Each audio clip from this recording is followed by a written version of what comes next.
নমস্কার, আমার নাম ডক্টর পুরু ধাওয়ান এবং আজকের এই ভিডিওতে আমরা ডায়াবেটিস সম্পর্কে কথা বলবো।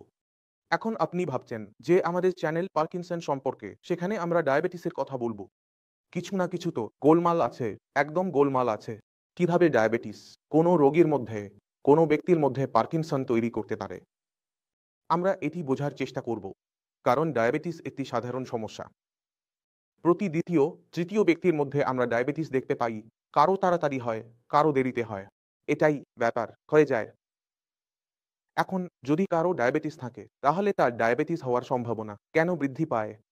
এটি বৃদ্ধির কারণ কি? এবং আমরা কিভাবে এটি নিয়ন্ত্রণে আনব? এই ভিডিওতে আমরা এটি বোঝার চেষ্টা করব। তাহলে প্রথমে শুরু করি ডায়াবেটিস বোঝা থেকে। ডায়াবেটিস আসলে কি? কেন কিছু লোক জানে, কিছু লোক জানে না?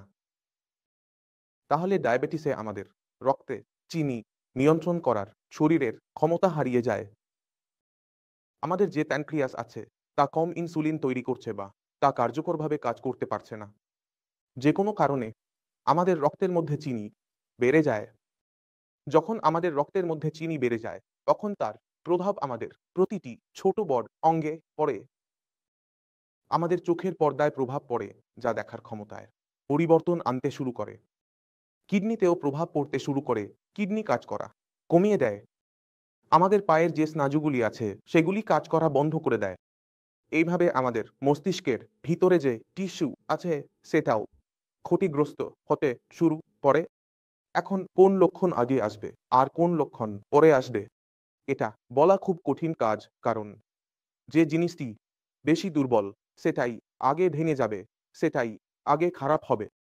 যদি আপনার মস্তিষ্ক অনেক চাপ নেয়, আপনি অনেক চাপ নেন, ভালো খাবার খান না, সবজি কম খান এবং জাঙ্ক ফুড বেশি খান, রাতে ঘুমান না এবং আপনার ডায়াবেটিসও আছে, তাহলে এটি সোনায় সোহাগা হয়ে যায় এবং আপনার পার্কিনসন হওয়ার সম্ভাবনা বেশি হয়ে যায়।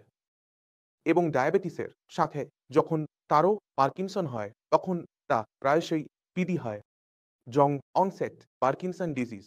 পার্কিনসন 60-এর উপরে হলে আমরা তাকে পার্কিনসন বলি। এটি 50-এ হচ্ছে, 40-এ হচ্ছে। এখন 2 বছরের একটি মেয়ে আছে, সে টাইপ 1 ডায়াবেটিক। শৈশব থেকে ডায়াবেটিস, 5 বছর হয়ে গেছে টাইপ 1 ডায়াবেটিক। তার মধ্যে আমরা পিডি পেয়েছি কেন? পেয়েছি কারণ তার যে সুগার লেভেল ছিল তা 304 থাকত এবং সে সিভিল পরীক্ষার প্রস্তুতি নিচ্ছিল। তাহলে রাত জেগে পড়া, অনেক চাপ নেওয়া, কারণ পুরো পরিবারের বড় সন্তানরা যারা বাড়ির হয়, প্রায়শই তারা বোঝা নিয়ে চলে পুরো পরিবারের। সে তা নিজের উপর নিয়ে নিয়েছিল। তাহলে তার কারণে, ডায়াবেটিসের চাপের কারণে, ডায়াবেটিসের কারণে তার শরীরে আমরা পার্কিনসন দেখতে পেলাম। এখন 2 বছর বয়সে যে পার্কিনসন আছে, তা একটি বিপজ্জনক রোগ হয়ে যায়। কেন? কারণ আপনি ভাববেন, যদি কারো 2 বা 3-0 বছর বয়সে পার্কিনসন হয়, তাহলে পরবর্তী 10-15 বছরের মধ্যে তার অবস্থা খুব খারাপ হয়ে যাবে। সে পুরোপুরি বিছানায় পড়ে যাবে। তার জন্য হাঁটা, ওঠা, বসা, খাওয়া, পান করা সব কঠিন হয়ে যাবে। কারণ মস্তিষ্ক এতটাই ক্ষতিগ্রস্ত হয়ে যাবে। এখন যদি আমাদের এমন কেসগুলোকে সামলাতে হয়, তাহলে প্রথমে আমাদের রোগের মূল কারণকে গিয়ে শেষ করতে হয়। যেমন এই কেসে ডায়াবেটিস, যদি আমরা যতই পার্কিনসনের চিকিৎসা দিই এবং ডায়াবেটিসকে নিয়ন্ত্রণ না করি, তাহলে ডায়াবেটিস আরো ক্ষতি করবে এবং সমস্ত চিকিৎসা ব্যর্থ হতে থাকবে। তাহলে প্রথম পদ্ধতি হলো এই ডায়াবেটিসকে যে কোনো মূল্যে নিয়ন্ত্রণে এনে স্বাভাবিক মানে নিয়ে আসা। এর জন্য আমাদের অন্তরণ সরবরাহ করতে হবে। তাহলে আমাদের রোগীকে বকাঝকা করতে হয়। আপনি ইনসুলিন মিস করবেন না। আপনাকে যে সময় বলা হয়েছে, সেই সময় নির্দিষ্ট ইউনিট নিতে হবে। আপনার কোনো বাহানা বা আমার ইচ্ছা নেই, এগুলো চলবে না। যে খাবার এবং পানীয় সম্পর্কে আপনাকে বলা হয়েছে, তা আপনাকে অনুসরণ করতে হবে। সেটা 2-4 দিন নয়, 2-4 মাস নয়, 2-4 বছর নয়, সেটা সারা জীবনের জন্য। যদি আপনি ডায়াবেটিস ভালোভাবে ম্যানেজ করতে পারেন, তাহলে আমরা পাকিস্তানকেও ম্যানেজ করতে পারি। যদি আপনি ডায়াবেটিস ম্যানেজ করতে না পারেন, তাহলে পাকিস্তানের সব শেষ।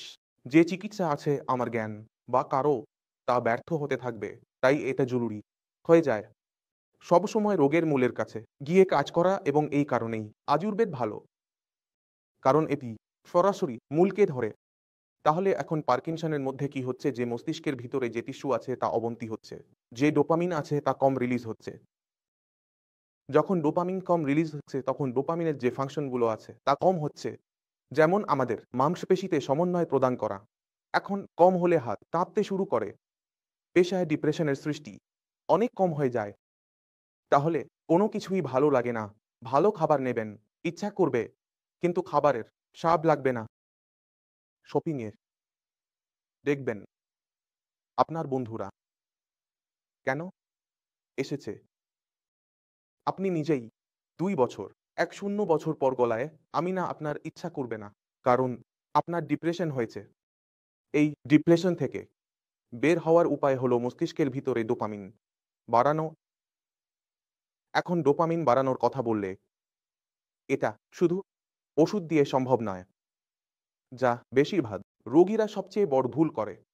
৯০ নয়, ৯০% রোগী এই ভুল করে তারা বলে, "আমি ওষুধ খেয়ে নিয়েছি, আমার কাজ হয়ে গেছে।" এটাই শেষ। আপনি আপনার সাথে যত পাকিস্তানি রোগীকে চেনেন, না, সবার মধ্যে আপনি এই সাধারণ সমস্যা দেখতে পাবেন এবং এটাই তাদের সমস্যা যে তাদের ওষুধের ডোজ বাড়ছে। অবস্থা দিন, দিন খারাপ হচ্ছে। কারণ তারা ভাবছে যে এই ওষুধ খেয়ে আমার কাজ চলবে। আপনাকে আপনার খাবার পরিবর্তন করতে হবে। আপনাকে আপনার রুটিন পরিবর্তন করতে হবে। আপনার আশেপাশের মানুষও সম্ভবত পরিবর্তন করতে হবে এবং আপনাকে ওষুধের সহায়তা তো নিতেই হবে। তাহলে ১ম এ শুরু করি খাবার দিয়ে। আমাদের কি করতে হবে? খাবার। আমাদের খেতে হবে প্রোটিন সমৃদ্ধ এবং খাবারে কোনো চাপ দেওয়া যাবে না। কোনো ডায়েটিং করা যাবে না। আমার রাজমা খেতে ইচ্ছে করছে, আমি রাজমা খাবো। আমার মুরগি খেতে ইচ্ছে করছে, আমি মুরগি খাবো। আমার মাছ খেতে ইচ্ছে করছে, আমি মাছ খাবো। যা আমার মন চাইছে। ১ম কথা হলো সেটি পূরণ করা, কারণ এটি আপনাকে সন্তুষ্টি দেয়। এটি ডোপামিন দেবে এবং ডোপামিন আমাদের পাকিস্তানের জন্য ভালো। দ্বিতীয়ত, আপনার কিছু বন্ধু থাকে, পরিবারে থাকে, আপনার কাজিন থাকে যাদের সাথে সময় কাটানো ভালো লাগে। সবাইকে ডাকো এবং পার্টি করো অথবা করো। আপনার পার্টি মানে এই নয় যে আপনি ডিজে চালিয়ে দিলেন। এগুলো পার্টি নয়। এটি নয় যে আপনি তাদের সাথে সময় কাটান। হতে পারে আপনি তাদের সাথে কোনো কার্ড গেম খেলেন, ক্যারাম খেলেন, লুডো খেলেন। হতে পারে আপনি একসাথে পিকনিকে যান, সকালে হাঁটতে যান এবং ব্যাডমিন্টন খেলেন। হতে পারে যে কোনো টেক অ্যাক্টিভিটিতে তাদের আপনার সাথে রাখা, যা আপনার সাথে সমন্বয় করে। কারণ আমাদের হৃদয় যা হয় তা সবার সাথে যুক্ত হয় না। সামনের মানুষটি ভালো হতে পারে, আপনিও ভালো, কিন্তু তবুও হৃদয় মিলবে না। এটা সবার সাথেই হয়। এটা আপনি কখনো লক্ষ্য করেননি। তাহলে যে মানুষটি আপনাকে ভালো লাগে, যেখানে আপনার হৃদয় যুক্ত, ফোনে কথা বলুন, ভিডিও কল করুন, তাদের সাথে দেখা করুন, তাদের জন্য সময় বের করুন। আপনি তাদের জন্য সময় বের করবেন, তারা সময় বের করবে দেখা করার জন্য। এটা ভালো। এখন পাকিস্তান আবার একটি ভুল করছে। ডাক্তার সাহেব বলেন, "আমি প্রতিদিন সকালে অনুলোম-বিলোম করি, পড়াশোনা করি, আমি হাঁটতে যাই।" আমি জিজ্ঞাসা করলাম কার সাথে? একা করি। বড় গর্বের সাথে বলেন, "এই কাজ একা করবেন না। আপনার স্ত্রী আছেন, তাহলে আপনার সাথে করবেন। আপনার স্বামী আছেন, আপনার সাথে করবেন। আপনার সন্তান আছে, চেষ্টা করুন তাদেরকে আপনার সাথে বসাতে। আপনার বোন আছে, আপনার ভাই আছে, আপনার আশেপাশে থাকে, আপনার কোনো বন্ধু আছে, তাদের সাথে।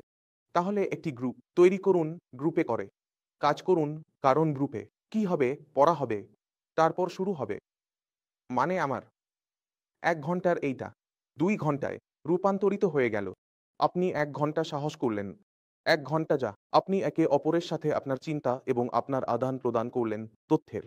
সেটা আপনার ভালো লাগবে এবং সেটা আপনাকে রুটিনেও রাখবে। রুটিনে মানে আপনাকে। এখন আপনি ব্যায়াম করতে যাবেন না। আপনি তার সাথে দেখা করতে যাবেন। আপনার বন্ধুর সাথে দেখা করতে যাবেন। তাহলে যখন এটা আমাদের শুরু হয়ে যায়, তখন আমাদের রুটিন সেটআপ খুব সহজে হয়ে যায়। তাহলে সকালে মেডিটেশন, যোগা, হাঁটা অবশ্যই করো। এটা গুরুত্বপূর্ণ হয়ে গেছে। ঠিক আছে। সন্ধ্যায় আপনাকে কি করতে হবে? আপনাকে কোনো ধরনের ভারী ব্যায়াম করার চেষ্টা করতে হবে। আপনি জিমে যান, আপনি স্পোর্টস ক্লাবে যান বা যেকোনো ধরনের স্পোর্টস অ্যাক্টিভিটি বাড়িতে বাচ্চাদের সাথে করুন। ক্রিকেট খেলুন। এত খেলুন যে শরীরে, কোমরে, পায়ে ব্যথা হয়ে যায়। আমি নিজেই বলছি কোমরে এবং পায়ে ব্যথা হয়ে যাক। কেননা যখন আপনার শরীরে ক্লান্তি আসে, তখন আপনি বিছানায় পড়তেই ঘুমিয়ে পড়বেন এবং আপনার যে ঘুমের সমস্যা আছে তা শেষ হয়ে যাবে। কারণ পাকিস্তানে পেশায় ঘুমের সমস্যা কোমলভাবে দেখা যায়। সবার মধ্যে দেখা যায় না। কিন্তু অনেকের মধ্যে দেখা যায়। এখন আপনার শরীরে যে ক্লান্তি আজ আসছে তা ১ মাস পরে আসবে না। কেননা আপনার পেশি তৈরি হচ্ছে, তা ক্ষতিগ্রস্ত হচ্ছে, তা মেরামত হচ্ছে এবং সেই মেরামতের মাধ্যমে আমাদের পেশি শক্তিশালী হচ্ছে। শরীরে এমন একটি এনার্জির প্রবাহ অনুভব করবেন যে মনে হবে, আমি আবার সেই পর্বত আরোহণ করতে চাই। ১ ঘন্টা আরো। আমার ঘুমানোর ইচ্ছা নেই। আমি ঘুরতে যাচ্ছি। শুরুতে কিছু সমস্যা হবে। ধীরে, ধীরে কি হবে? সব সমস্যাগুলো শেষ হতে শুরু করবে। আপনার মনে হবে, আমি আমার শরীরের ম্যাসাজ করিয়ে নিই। তাহলে যখন আপনার এমন মনে হবে, তখন আপনি শরীরের ম্যাসাজ করিয়ে নিন এবং মালিশ করিয়ে নিন। তাহলে এই যে আপনি নিজেকে থামাবেন না। আপনার শরীর এবং মন যা চাইবে আপনি তা দিতে হবে। এই যে জিনিসগুলো আমি আপনাকে বলেছি, আপনার রুটিনে যোগ করে রাখতে হবে। যদি আপনি ভাবছেন যে আপনার মন একা থাকার, কারো সাথে কথা না বলার, তাহলে আপনি এমন এক অন্ধকুজোতে পড়তে চলেছেন, যার কোনো শেষ নেই। আপনি অসুস্থ এবং অসুস্থ এবং অসুস্থ এবং অসুস্থ হতে থাকবেন। তাহলে যে জিনিস আপনাকে যতটা অসুস্থ করছে, তার ঠিক উল্টো করা শুরু করুন। ঠিক আছে, আপনার জীবনের নিয়ন্ত্রণ নিজের হাতে নিয়ে নিন। যেদিন আপনি আপনার জীবনের নিয়ন্ত্রণ নিজের হাতে নিয়ে নিলেন, অসুস্থতা যেমন আগে আপনাকে টেনে নিয়ে যাচ্ছিল, এখন আপনার হাতে নিয়ন্ত্রণ আছে। আমার মন ডিপ্রেশনে যাচ্ছে না। আমি ১-০ জনের কাছে যাচ্ছি। আপনি কি করলেন? তাকে প্রতিহত করলেন, প্রতিহত করলেন। অসুস্থতা ছোট হতে শুরু করবে, শেষ হতে শুরু করবে। আমি চাই যে কিছু পাকিস্তানি রোগীর সাথে দেখা করি এবং তাদের জীবন থেকে অনুপ্রেরণা পাই। এখন সুস্থ হয় থাকতে হবে।